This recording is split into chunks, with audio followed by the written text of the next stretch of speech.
So this Kevin Samuels video is about a 25-year-old woman accusing him of changing how he talks to women, and he ends up schooling her. Yeah, let's react to this. How old are you? Me, I'm 25. Okay. How are you? I'm doing well. How are you? Good. What do you want to talk about? Um, I want to talk about how to make these concepts more digestible for my age group. Um, I date someone who's older, and he is the one who really brought me to uh, your content, and it took me a while to really accept what you're saying. I know that I'm a rather sensitive person, so a lot of times I'm like, ah, he's so mean. But like after seeing how women respond to you and really catching on to the patterns, I'm like, okay. And so it's taken me a while, but now I really kind of When you see. say when you say digestible, what do you mean? I think that women in my generation, especially people who want to be married and have successful relationships, have a lot to learn and a lot to gain from the things that you say, but get so caught up in maybe what comes off as insulting or, I don't know, intimidating, that they miss the rest of what they would otherwise agree with or see as valuable information. Okay. Uh, it's meant to do that. Yeah. Yeah, because your generation has been told you can have everything and there are no limits. Mm-hmm. And your world is your oyster. It's called a pattern interrupt. Mm-hmm. It's meant to shock you and get your attention to realize that guess what? You've been lied to. You can't have it all. You have to make choices. There's a movie called The Matrix. Came out in 99, 2000. I don't know if you watched it before. My older boyfriend showed it to me during the pandemic, so it's All fresh. right. Yeah. So when Neo was given a choice between the blue pill, which is the good feeling, go back to sleep and believe whatever you want, or the red pill, do you remember what happened to him? The shock of Yeah. that system, waking up, oh shit. But in order to become who he needed to become, he needed to wake up. Mm-hmm. If the media messages have been telling women, don't worry about it, postpone marriage, later, and you can do whatever you want, such and so forth. Why do you think that message exists? Because one, it keeps more consumers in the market. Two, Mm-hmm. women spend more than men. The messages are for the 73% of women who spend the dollar. So I get it. The message is shocking. It's because you guys are more asleep than any other generation. My generation didn't realize how asleep we were. Then the next generation is more asleep than that, and the next generation is more asleep than that. My generation is just now starting to come around and say, you know what? We didn't know these things. So the need to shock your generation into reality with Cosmopolitan lying to you ladies to sell you tampons, vacation homes, pianos, and everything else while those women were married and had their kids is important. Mm-hmm. So I have moderated my message quite a bit. I moderated it quite a bit. And I do my level best to try to have one-on-one conversations. But if you think of the shock as a result of how bad the problem is. Have you ever Mm-hmm. had to take a, have you ever been in a hospital before? Yeah. A broken bone or anything? I had a surgery. I've never broken a bone. Did you have to did you have to actually go under? Yeah. Did they give you pain shots and everything afterwards? Mm-hmm. Mm-hmm. Okay. The painkiller they gave you after the surgery matched the level of pain you had. Mm-hmm. That's the strength of the painkiller. But as you got better, you went from strong narcotics, opioids, to lesser, to eventually to Tylenol or to ibuprofen, to where you could just kind of get over it. But as you healed, the strength of the medication decreased. Mm-hmm. But the strength of the painkiller was a response to how hurt you were. Yeah. That's what my message is. I reflect what I get back. Mm-hmm. Does that make sense? Yeah. Yeah. I think it makes sense. That's why you're able to have like more successful conversation with someone who maybe like gets it compared to the people who I think really could use the message more, but I feel like they miss it. It's almost like I feel like you are preaching to the choir, because the women who come on here and have unsuccessful conversations with you, I feel like are the ones who probably have the most to gain. And so I'm just wondering, like, are the people who don't have somebody to keep showing them, whether it's your content or anyone else, like, you can't be the only one doing this. Like, it's in the music, it's in the media, it's in how we're raised. Like, I have my own story about how I feel like my mother's decisions have like impacted my lives, or I see my friends who were raised by single parents, single women. I'm starting to see the patterns myself, but I just feel like, it can't just be a small group of people who tune in and get it. Like, if it's everywhere, how, like, I just feel like it's a really big Well, problem that one person but like your fix. that's true. And I didn't go looking for this. Yeah. Like I said Monday, I'm the hero you got. I may not be the one you want. I'm the one you got. But look at how far it's come since May of last year. It's getting out. And let me back up. Number one, the person I'm talking to is the person I'm talking to.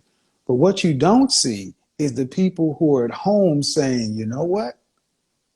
I didn't realize what my thoughts sounded like coming out of someone else's mouth until I heard it.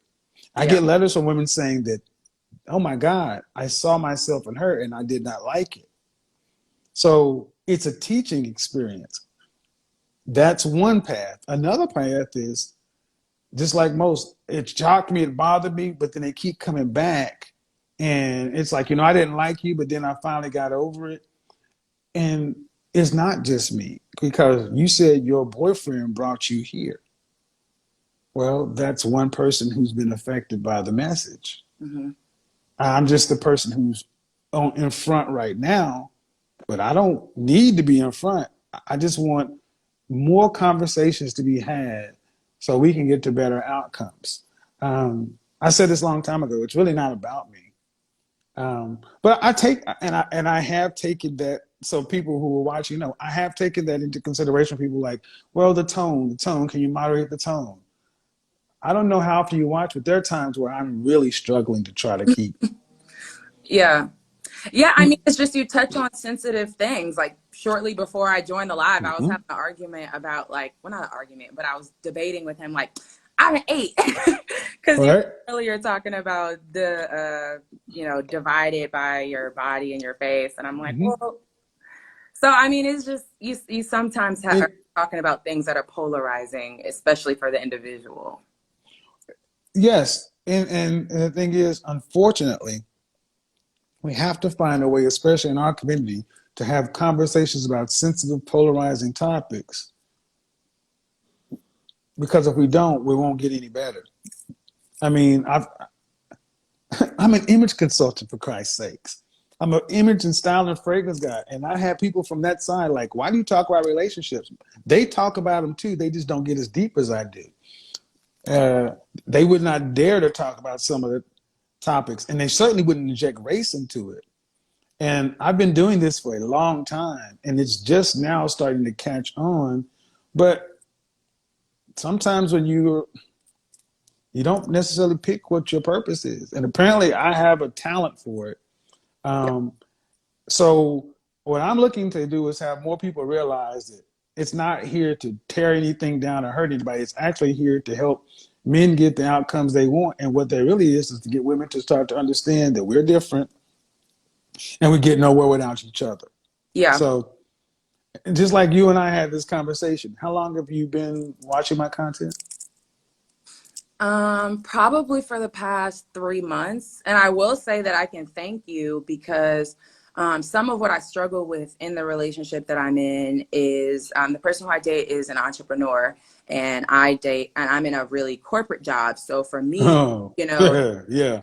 yeah, so for Mm-hmm. Mm-hmm. I have this image of what I want in life. I'm a little bit young at 25, just having graduated, and have this mindset of, I worked hard, I should get this, I deserve this. And dating an entrepreneur, you know, Delayed gratification, can't spend the money just yet. Mm-mm. yeah, or just, you know, sometimes it's, well, here's this idea that they're working towards, and I don't like Mm-hmm. know, like, how feasible is this? Or, you know, like I have a lot of certainty on my end, but there's uncertainty on their end, and just feeling like, you know, see people. Well, let me give you a different standpoint. First of all, imagine you've been watching me for 3 months, but a year ago, you probably would have thrown something at the TV. Uh-huh. That's a testament to how far we've come.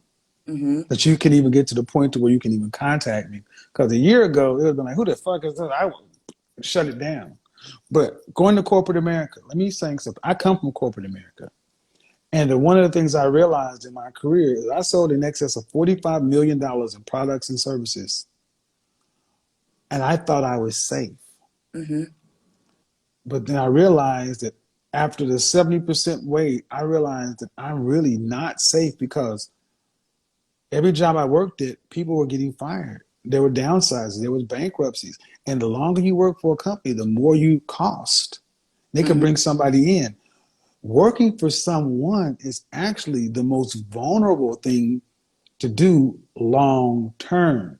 Mm-hmm. So you being corporate and him being an entrepreneur, how can you take your corporate structure knowledge to help him improve his entrepreneurial way of doing things, and then how can you take his entrepreneurial knowledge to learn how to get away? See, then that's the difference between you being corporate and him being an entrepreneur. Now at least the conversation is being had, Yeah. because eventually, what vertical, what industry are you in? I'm in deals. Okay, with that deals, sales, So no, so mergers and acquisitions. So M&A. Okay. yeah. So most people in M&A start because I'm a professional salesperson. So M&A consulting and angel investors, people I do consults with daily, um, you guys complement each other more than anything else. It's just, can you work together and build for a lifetime? And that's exactly where we're at. You know, I sometimes feel insecure about where his financial future is headed, just because, again, it's whatever he, like, you know, whatever he does is what it is. But he often tells me, like, you're in a position to help me get to where we're trying to go. Like, Mm-hmm. he, like, Are you a Christian? Were you raised Christian? I was raised Christian. Are you familiar with Bishop T.D. Jakes? Mm-hmm. Bishop T.D. Jakes often talks about when he was starting out in West Virginia. He's an extremely successful man now, Mm-hmm. very rich. Mm-hmm. But listen to the stories about how poor he was coming up. And he told a story about when the car broke down, and the car was about having his wife walk with him. And as broke as they were in rural West Virginia, she still did her duty and responsibility to her husband, who was down bad. That's why she gets anything she wants now. See, you're the security now. Yeah. He's the risk, but it's not a risk. He's the investment.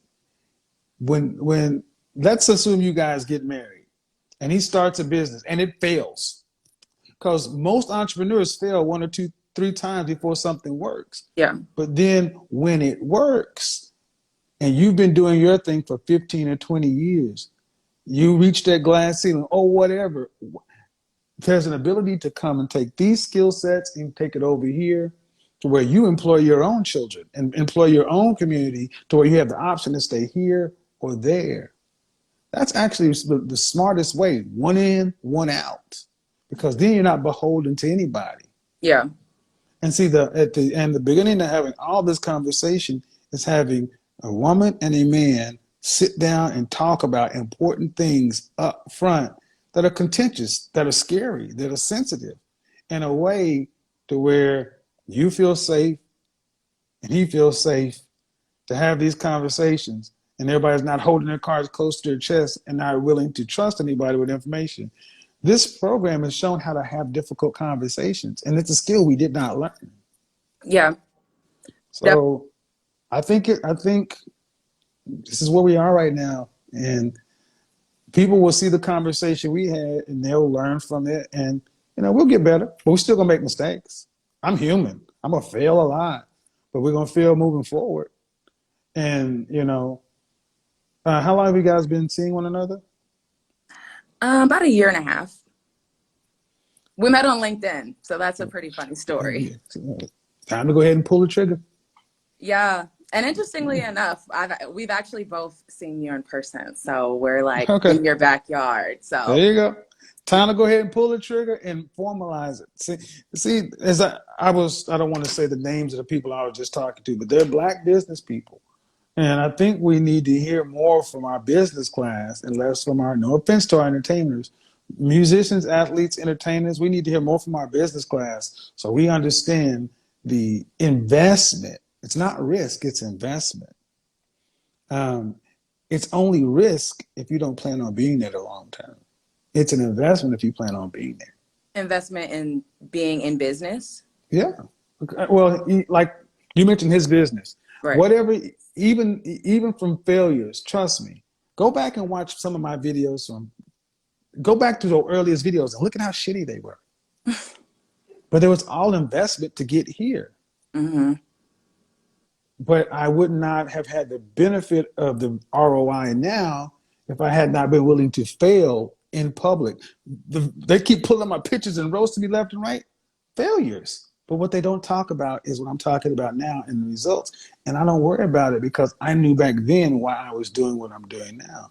And see, that's the power when a man and a woman really get on the same page and start talking about practical stuff, pragmatic stuff. That's our true nature. CIA, FBI complementing one another versus I got this, you got that, and I'm good, you good. Yeah, we both be good, but we're not great alone. We're better together. So appreciate it, sis. Have a good one. Yes, thank you. You've got a 25-year-old woman arguing that Kevin Samuels changes how he speaks depending on the woman, and she's basically calling him out for inconsistency. Now, on the surface, that might sound like a fair point, but this is where Kevin Samuels would flip the conversation and focus on context, because communication isn't one size fits all. How you talk to someone often depends on their attitude, their energy, and how they present themselves, and that's something a lot of people overlook. If someone comes in respectful, calm, and open, you're likely to get that same energy back. But if someone comes in defensive, argumentative, or combative, the tone can shift. And Kevin always leaned into that, matching energy and addressing behavior directly. So when she says, "You talk to women differently," the real question becomes, are the situations actually the same? Because if the inputs are different, the responses will be different too. And this is where he really starts to school her. He brings it back to accountability. Not just what's being said, but how it's being said and why. Because it's easy to focus on tone, but ignore the behavior that caused it. And that's the key lesson here. Before questioning how someone responds to you, you have to look at how you approach them in the first place. Because communication is always a two-way street.